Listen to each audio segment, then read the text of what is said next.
الحمد لله رب العالمين والصلاة والسلام على من لا نبي بعده أما بعد فأعوذ بالله من الشيطان الرجيم بسم الله الرحمن الرحيم وما جعلنا القبلة التي كنت عليها إلا لنعلم من يتبع الرسول ممن ينقلب على عقبيه وإن كانت لكبيرة إلا على الذين هدى الله۔ ایتی قابل قدر مسلمان بھائیوں اور بزرگوں، گھروں میں سننے والی میری مسلمان ماؤں بہنوں اور بھائیوں، السلام علیکم ورحمۃ اللہ وبرکاتہ۔ آپ حضرات کے سامنے آیت کا ایک حصہ تلاوت کیا ہے، اور اس آیت کا پہلا حصہ پچھلے درس میں گزرا، اور آج یہ درمیانی حصہ جو ہے اس میں تلاوت کیا ہے۔ اللہ رب العالمین سے دعا ہے کہ اللہ تعالیٰ اس کا صحیح مطلب، مفہوم اور معنی سمجھانے کی توفیق عطا فرمائے، اور رب العالمین ہم سب مسلمانوں کو صحیح معنوں میں قرآن و سنت کو سمجھنے اور اس کے مطابق زندگی بسر کرنے کی توفیق عطا فرمائے۔ اس سے پہلے والی آیت جس میں تحویل قبلہ کا ذکر تھا کہ سیقول السفہاء من الناس، قبلے کی تبدیلی کا ذکر تھا، تو اس کے اوپر کفار اور یہود کی طرف سے اعتراض کا ذکر پہلے گزر چکا، اور اس بارے میں یہ بات بھی گزری کہ اللہ تعالیٰ نے فرمایا کہ عنقریب بے وقوف لوگ کہیں گے، عنقریب بے وقوف لوگ کہیں گے کہ ما واللہ من قبلتہم التی، کس چیز نے ان کو ابھارا اور برانگیختہ کیا کہ انہوں نے اپنے اس قبلے کو چھوڑ دیا۔ تو یہ اعتراض تھا۔ اس اعتراض کا ایک جواب تو اس سے پہلی والی آیت میں گزرا کہ قل للہ المشرق والمغرب، کہ اے محمد مصطفیٰ صلی اللہ علیہ وسلم ان کو جواباً یہ کہو کہ اللہ ہی کے لیے مشرق بھی اور مغرب، اللہ ہی کے لیے۔ اور فرمایا پھر آگے کہ یہدی من یشاء الی صراط مستقیم، اللہ کی مرضی جس کو چاہتا ہے صراط مستقیم کی طرف رہنمائی کرتا ہے، یعنی جس قبلے کی طرف جس جانب رخ کرنے کا وہ کہتا ہے تو اس جانب کو رخ کرنا ہے، اور جس جانب سے وہ منع کرتا ہے تو اس سے رک جانا ہے، بس ختم۔ کیونکہ مشرق اور مغرب کا مالک ہی اللہ کی ذات ہے، جس کی ہم عبادت کرتے ہیں، وہ ہمیں کہتا ہے میری عبادت اس طرف منہ کر کے کرو تو ہم اس طرف کر کے کریں گے۔ تو اس لیے جناب نبی کریم صلی اللہ علیہ وسلم سے ایک جواب تو یہ پہلے والی آیت میں گزر گیا۔ اب اس آیت میں دوسرا جواب ہے، یعنی تحویل قبلے کا حکم رب العالمین فرماتے ہم نے اس لیے دیا ہے کہ اس میں ہم یہ جاننا چاہتے ہیں کہ کھرا کون ہے، کھوٹا کون ہے، مخلص کون ہے، منافق کون ہے، کون سا ان ایمان والے کے ایمان کو پرکھا جا رہا ہے۔ تو اس لیے اللہ رب العالمین نے اس آیت میں فرمایا کہ وَمَا جَعَلْنَا الْقِبْلَةَ الَّتِي كُنْتَ عَلَيْهَا، ہم نے نہیں بنایا اس قبلے کو جس کے اوپر آپ تھے، إِلَّا لِنَعْلَمَ، مگر اس لیے کہ ہم جاننا چاہتے ہیں مَن يَتَّبِعُ الرَّسُولَ، کون ہے جو رسول کی اتباع کرتا ہے، فرمایا مِمَّن يَنْقَلِبُ عَلَىٰ عَقِبَيْهِ، اور کون ہے جو پیٹھ پھیر کر بھاگ جاتا ہے۔ تو گویا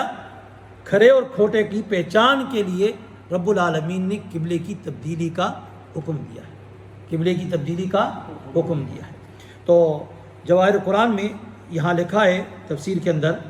کہ جناب نبی کریم علیہ السلام جب مکہ معظمہ میں تھے تو آپ بیت اللہ شریف کی طرف منہ کر کے نماز پڑھا کرتے تھے، اور ہجرت کے بعد آپ صلی اللہ علیہ وسلم کے لیے اللہ رب العالمین نے بیت المقدس کو قبلہ مقرر کر دیا، اور تقریباً 16-17 ماہ آپ صلی اللہ علیہ وسلم مدینہ منورہ میں اسی قبلے کی طرف آپ منہ کر کے نماز پڑھا کرتے تھے۔ تو گویا اس سے دو باتیں، ایک بات یہ معلوم ہوئی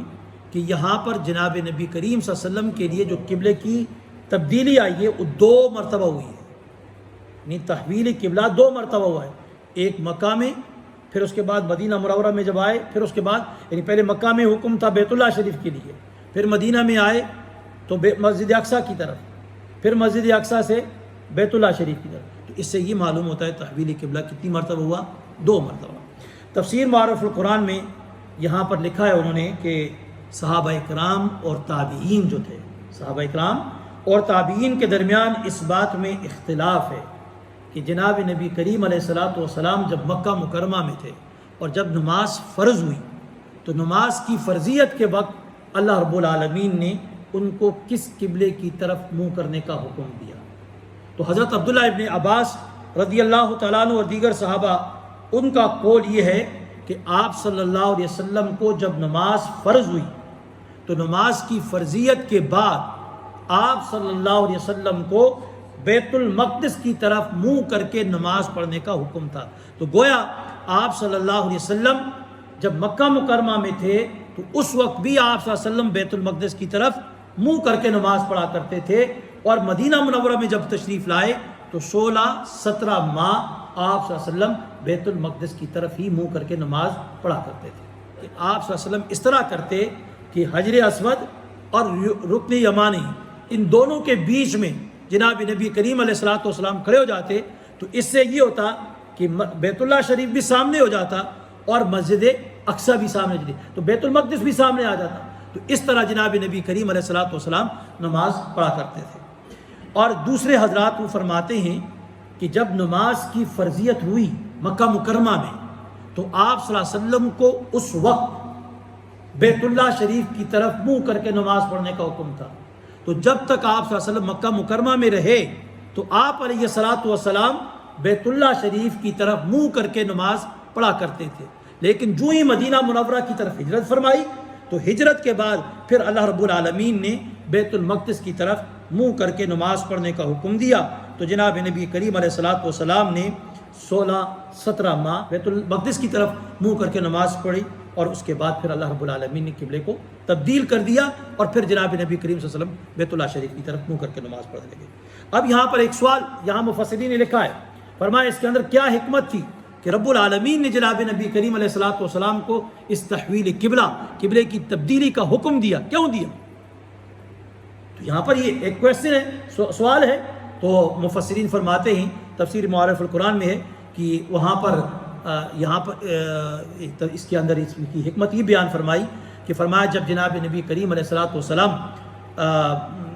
مدینہ منورہ میں تشریف لائے تو ظاہر مدینہ منورہ میں یہودی تھے، یہودی قبائل وہاں آباد تھے، تو جناب نبی کریم علیہ الصلوۃ والسلام نے ان کو مانوس کرنے کے لیے، اپنے ساتھ جوڑنے کے لیے آپ صلی اللہ علیہ وسلم نے اللہ رب العالمین سے اجازت لی، اور اللہ رب العالمین کے حکم سے آپ صلی اللہ علیہ وسلم نے بیت المقدس کی طرف منہ کر کے نماز پڑھنا شروع کر دی۔ لیکن جب ان کی ہٹ درمی، ضد اور جناب نبی کریم علیہ الصلوۃ والسلام کو نہ ماننا، ضد کی وجہ سے کہ کیوں نبوت جو ہے بنو اسماعیل کی طرف منتقل ہوئی، بنو اسحاق سے ہٹ، تو اس لیے آپ صلی اللہ علیہ وسلم کی انہوں نے کیا کر دیا، انکار ہی کرتے رہے۔ تو پھر جناب نبی کریم علیہ الصلوۃ والسلام آپ صلی اللہ علیہ وسلم کی یہ خواہش تھی کہ اسی قبلے کی طرف ہمیں حکم مل جائے جو قبلہ ابراہیم علیہ السلام کا اور اسماعیل علیہ السلام کا تھا۔ تو رب العالمین نے آپ صلی اللہ علیہ وسلم کو حکم دیا کہ اب آپ بیت اللہ شریف کی طرف کیا ہے، منہ کر کے نماز پڑھیے۔ معارف القرآن میں ایک دوسری بات یہاں پر یہ بھی لکھی ہے کہ جناب نبی کریم علیہ الصلوۃ والسلام کو شروع میں بیت المقدس کی طرف نماز پڑھنے کا جو حکم دیا گیا تھا، تو اس میں پھر ان کے قول کے مطابق، ان لوگوں کے قول کے مطابق، ان کے قول کے مطابق تحویل قبلہ کے اندر جو بیت اللہ یعنی بیت اللہ شریف سے مسجد اقصیٰ کی طرف جو منہ کرنے کا حکم دیا، تو ان کے نزدیک فرماتے ہیں اس لیے مکہ مکرمہ میں حکم ہوا کہ وہاں مشرکین آباد تھے۔ کون تھے؟ مشرک تھے، اور مشرکین کے درمیان اور مسلمانوں کے درمیان ایک فرق اور امتیاز کو قائم کرنے کے لیے اللہ رب العالمین نے مسلمانوں کو حکم دیا کہ آپ بیت المقدس کی طرف منہ کر کے نماز پڑھیں۔ یہ حضرت عبداللہ ابن عباس رضی اللہ تعالیٰ کے قول کے مطابق، جو لوگ کہتے ہیں کہ نماز فرض ہوئی تو فرض ہونے کے ساتھ ہی جناب نبی کریم علیہ الصلوۃ والسلام کو حکم ہو گیا تھا بیت المقدس کی طرف منہ پڑھنے کا۔ تو اس میں حکمت یہ لکھی کہ وہاں مشرک آباد تھے، اور مشرکین اور مسلمانوں کے درمیان تفریق کو ظاہر کرنے کے لیے اللہ تعالیٰ نے یہ اس بات کا حکم دیا۔ اور پھر جب ہجرت کر کے مدینہ منورہ آئے تو ظاہر ہے وہاں پر یہود تھے، نصارہ تھے، تو ان کے درمیان تفریق پیدا کرنے کے لیے اللہ رب العالمین نے محمد مصطفیٰ صلی اللہ علیہ وسلم کے قبلے کو بدل کر بیت اللہ شریف کی طرف کیا ہے، منہ کرنے کا حکم دے دیا۔ تاکہ وہاں پر یہودیوں سے اور عیسائیوں سے امتیاز اور تفریق اور فرق قائم ہو جائے۔ آگے فرمایا اسی بنا پر معرف القرآن میں ہے کہ یہ آیت آتی ہے نا کہ وما جعلنا القبلۃ التی کنت علیہا، وما جعلنا القبلۃ التی، اب اس کے اندر جو القبلہ ہے، لفظی قبلہ، اس قبلے سے کون سا قبلہ مراد ہے؟ مسجد اقصی مراد ہے یا بیت اللہ شریف مراد ہے؟ تو مفسرین لکھتے ہیں، فرمایا کہ اگر ابتدا ہی کے اندر بیت المقدس کی طرف منہ کر کے نماز پڑھنے کا حکم تھا تو پھر اس قبلے سے مراد بیت المقدس ہے، اس سے مراد بیت المقدس ہے۔ اور دوسرے قول والے جو کہتے ہیں نہیں، ابتدا میں ہی بیت اللہ شریف کی طرف حکم تھا تو پھر اس وما جعلنا القبلۃ التی کنت علیہا، اس میں جو القبلہ ہے اس سے مراد کون سا قبلہ مراد ہے؟ بیت اللہ شریف، یہ مراد ہے وما جعلنا القبلۃ التی۔ تو اس سے یہ معلوم ہوا کہ قبلہ کی تحویل، تبدیلی کتنی مرتبہ ہوئی؟ 2 مرتبہ ہوئی۔ ایک دوسری حکمت جو ہے تفسیر عثمانی میں علامہ شبیر احمد عثمانی رحمۃ اللہ علیہ نے انہوں نے لکھی اور بڑی زبردست حکمت لکھی۔ فرمایا کہ تمام انبیاء کے جتنے بھی کمالات اللہ تعالیٰ نے انبیاء سابقہ میں رکھے تھے وہ سارے کمالات لا کر محمد الرسول اللہ صلی اللہ علیہ وسلم میں جمع فرما دیے، محمد مصطفیٰ صلی اللہ علیہ وسلم میں جمع فرمائے۔ تو فرمایا جس طریقے سے سابقہ امتوں کے لیے اور ان کے جتنے بھی کمالات وہ بھی سارے لا کر اس میں رکھ دیے، تو اس لیے فرمایا ضروری ہوا کہ جناب نبی کریم علیہ الصلوۃ والسلام کے لیے بیت المقدس جو سابقہ انبیاء کا قبلہ رہا اس کی طرف بھی منہ کرنے کا حکم دیا جائے تاکہ ان کے ساتھ بھی کیا ہے مطابقت قائم ہو جائے۔ اسی لیے فرماتے ہیں کہ جب جناب نبی کریم صلی اللہ علیہ وسلم معراج پہ جا رہے تھے تو معراج پہ جانے کے لیے جب مسجد اقصی پہنچے تو اللہ نے سارے انبیاء کو وہاں جمع کیا اور جناب نبی کریم صلی اللہ علیہ وسلم نے سب وہاں پر امامت کروائی، انہوں نے استقبال کیا۔ تو اس لیے باتیں ہیں کہ بیت المقدس قبلہ بنایا گیا، اس لیے بنایا گیا کہ سارے انبیاء کے کمالات جو تھے وہ سارے کے سارے آپ میں پائے جاتے تھے، تو یہ جو چیز باقی تھی اس کے اوپر بھی عمل آپ کے اوپر کروا دیا جائے۔ فرمایا وما جعلنا القبلۃ التی کنت علیہا، نہیں مقرر کیا ہم نے اس قبلے کو جس پر آپ تھے، الا لنعلم، تاکہ ہم معلوم کر لیں من یتبع الرسول، کون رسول کی اتباع کرتا ہے، ممن ینقلب، اور کون پھر جائے گا الٹے پاؤں۔ تو اس آیت کا مفہوم ہے کہ تحویل قبلہ کو آپ کا اتباع کرنے والے مسلمانوں کے لیے امتحان قرار دیا ہے۔ کیا قرار دیا؟ امتحان ہے کہ دیکھا جائے گا، دیکھو اب اللہ کا رسول پہلے مسجد حرم کی طرف ہے تو وہاں بھی امتحان ہے، اور پھر مدینہ منورہ میں آئے مسجد اقصی کی طرف منہ کرنا ہے، پھر امتحان ہے، دونوں طرف امتحان ہے۔ اب اس امتحان کی آگے تفسیر آتی ہے، فرماتے ہیں کہ تفسیر جواہر القرآن میں ہے کہ بعض مفسرین نے لکھا ہے، بعض مفسرین نے یہ بات لکھی ہے کہ جب اللہ رب العالمین نے تحویل قبلے کا حکم دیا، قبلے کی تبدیلی کا، بہت سارے ایسے لوگ تھے جو کمزور قسم کے،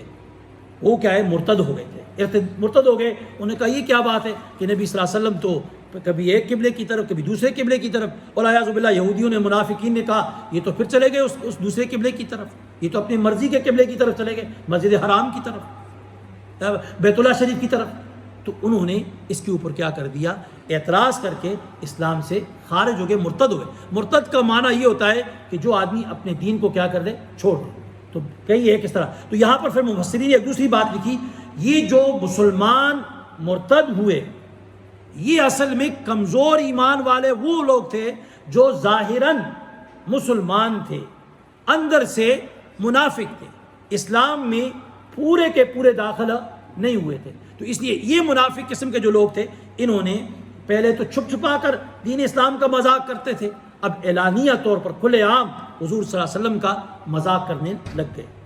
تو معرف القرآن میں ہے کہ ان لوگوں نے رسول اللہ صلی اللہ علیہ وسلم پر الزام لگایا کہ یہ تو اپنی قوم کے دین کی طرف واپس لوٹ گئے۔ مدینہ منورہ میں جب آپ کو حکم ہوا مسجد بیت اللہ شریف کی طرف منہ کرنے کا تو انہوں نے اعتراض لگا دیا، دیکھو یہ تو اپنے قوم کے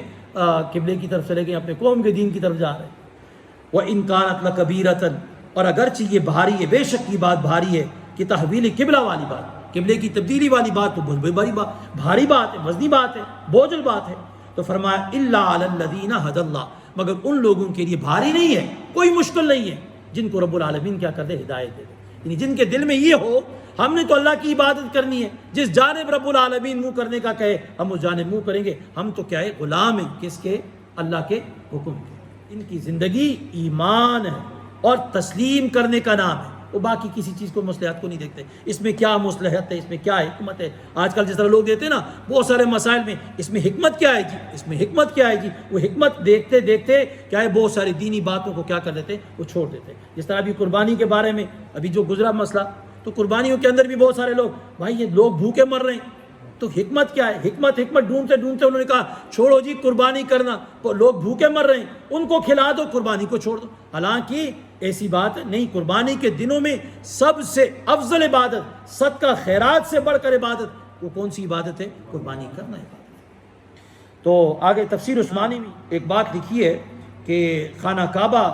کو جناب نبی کریم صلی اللہ علیہ وسلم کے لیے ابتدا میں قبلہ مقرر فرمایا، اور پھر چند دنوں کے لیے بطور امتحان کے بیت المقدس کو رب العالمین نے قبلہ مقرر فرمایا۔ فرماتے ہیں کہ سب جانتے ہیں کہ امتحان جو ہے ایسی چیز میں ہوتا ہے جو انسان کے نفس کے اوپر دشوار ہو۔ اب جس طرح ابراہیم علیہ السلام کو کہا اپنے بیٹے کو ذبح کرو، کتنا مشکل امتحان ہے، اس کو نہیں پہلے مانگتے رب العالمین سے اللہ نے بیٹا دے دیا، کہا اس کو لے کے جاؤ اور وہاں ریگستان میں چھوڑاؤ، بیوی اور بچے کو دونوں کو چھوڑ، کتنا مشکل ہے۔ تو امتحان کس میں ہوتا ہے؟ دشوار اور مشکل چیز کے اندر ہوتا ہے، جو نفس کے اوپر کیا ہے بھاری ہوتی ہے۔ پھر اس بیٹے کو کہا اس کو ذبح کرو، کتنا مشکل امتحان۔ تو یہ جو چیز ہے، تو فرماتے ہیں کہ امتحان اس چیز میں ہوتا ہے جو نفس کے اوپر کیا ہوتی ہے، مشکل ہوتی ہے اور دشوار ہوتی ہے۔ سو حق تعالیٰ فرماتے ہیں کہ بے شک بجائے کعبۃ اللہ بیت المقدس کو قبلہ بنانا لوگوں کو یہ بھاری معلوم ہوا، مشکل معلوم ہوا۔ اب یہاں پر انہوں نے لکھا کہ عام جو مسلمان ہیں ان کے لیے یہ بھاری کیوں تھا؟ فرمایا نا اللہ تعالیٰ نے وَإِن كَانَتْ لَكَبِيرَةً، اگرچہ یہ بڑی بھاری بات ہے، تو عام مسلمانوں کے لیے، عام لوگوں کے لیے بھاری کس طرح تھا؟ تو فرمایا عموماً مسلمان جو تھے ابتدا میں وہ عرب تھے، قریش تھے، اور بیت اللہ ان کے لیے، ان کے نزدیک بڑی فضیلت والی چیز ہے، بڑے مقام و مرتبے والی جگہ ہے۔ تو اس لیے جب ان سے کہا گیا کہ اب اس قبلے کو تم چھوڑو، تو ظاہر ہے ان کے دل کے اوپر تو بڑی بھاری گزری عام مسلمان کے، تو اس لیے ان کے رسم کے خلاف تھا، ان کے اعتقاد کے خلاف یہ بات ہو رہی تھی۔ اور خواص جو تھے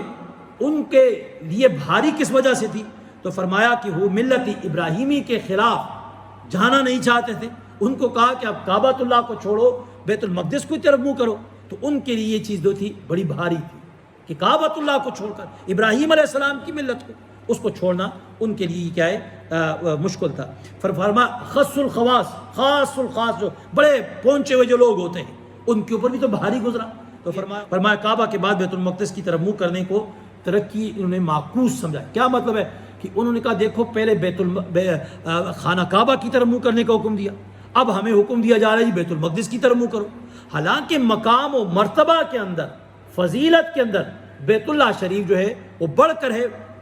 بیت المقدس سے، کیونکہ آپ بیت المقدس میں ایک نماز پڑھتے ہیں تو 50,000 نمازوں کا ثواب ہے، اور وہی نماز آپ بیت اللہ شریف کے وہاں جا کے پڑھتے مسجد حرام میں تو کتنی نمازوں کا ثواب ملتا ہے؟ 1,00,000 نمازوں کا۔ تو ظاہر ہے اس کی فضیلت، اس کا مقام و مرتبہ بہت بلند و بالا ہے۔ ابراہیم علیہ السلام جو انبیاء کے جد امجد ہیں، انہوں نے اس کو بنایا ہے، تعمیر کیا ہے، تو ان کا کعبہ بھی وہی تھا۔ تو اس لیے وہ لوگ جو تھے وہ کہتے ہیں یہ تو ابھی تو اوپر سے ابھی ہمیں حکم ہو گیا نیچے کی، تو اس بنا پر کیا ہے تھوڑا سا بھاری اور گراں اس کو سمجھتے تھے۔ تو اس لیے اللہ رب العالمین نے فرمایا وَإِن كَانَتْ لَكَبِيرَةً، یہ بڑی بھاری بات ہے، بوجھل بات ہے۔ اللہ کہتا ہے ہاں میں مانتا ہوں، یقینی بات ہے عام مسلمان کے اوپر بھی، اور خاص کے لیے بھی، خواص کے لیے بھی، اور خواص الخواص کے لیے بھی کیا ہے یہ بات بڑی بھاری ہے، لیکن فرمایا الا علی الذین ہدی اللہ، مگر جن کو اللہ رب العالمین ہدایت دیتا ہے تو اللہ کے حکم کے سامنے کیا ہے اپنے آپ کو جھکا دیتے ہیں، اب جھک جاتے ہیں، وہ کیا ہے اکڑتے نہیں ہیں، بلکہ وہ کیا ہے نیچے اللہ کے حکم کو تسلیم کر دیتے ہیں، وہ سمجھتے ہیں اللہ کے حکم کے غلام ہیں۔ اس طرح فرشتوں کو اللہ تعالیٰ نے سجدے کا حکم دیا تو وہ سجدے میں چلے گئے آدم علیہ السلام کے، اور شیطان کھڑا ہو گیا، اکڑا گئی اس کے اندر، اس نے کہا میں کیوں جھکوں؟ تو اس لیے ایک تابعدار مسلمان اطاعت گزار، اس کی صفت اور کوالٹیز کیا ہوتی ہے؟ وہ اللہ کے حکم کے سامنے کیا ہو جاتا ہے؟ جھک جاتا ہے، اللہ کے حکم کو تسلیم کر لیتا ہے، اگر اللہ جیسا بھی حکم دیتا ہے اس کو مان لیتا ہے۔ اسی کو رب العالمین فرماتے ہیں وَإِن كَانَتْ لَكَبِيرَةً، اگرچہ بعض باتیں ایسی ہوتی ہیں شریعت کی کہ انسان کو بوجھ معلوم ہوتی ہے، اب جس طرح یہاں پر یہ ختم وغیرہ کی چیزیں ہیں کہ لوگوں کو ہم روکتے ہیں، کہتے ہیں بابا نہ کرو اس طرح، یہ سنت کے خلاف ہے، بھاری بات ہے، بوجھل بات ہے۔ الا علی الذین ھدی اللہ، جس کو اللہ ہدایت دیتے اس کے اوپر کوئی بھاری نہیں ہوتا، کوئی مشکل نہیں ہوتا فیصلہ کرنا کہ بھائی یہ خلاف سنت بات ہے، یہ ہمارے رسم و رواج ہے، باپ دادا کی باتیں ہم نہیں مانتے، نہیں کرتے۔ تو جس کو ہدایت دیتے رب العالمین وہ کھڑے ہو جاتے ہیں، وہ نہیں کرتے۔ اس لیے فرمایا وَإِنْ كَانَتْ لَكَبِيرَةً إِلَّا عَلَى الَّذِينَ هَدَى اللَّهُ۔ شریعت کی بہت ساری باتیں ہوتی ہیں جو انسانوں کو مشکل لگتی ہیں، لیکن جس کو رب العالمین ہدایت دے دے اس کے لیے کوئی مشکل نہیں ہوتی۔ اللہ رب العالمین ہم سب کو ان لوگوں میں سے بنا دے۔ سبحان اللہ۔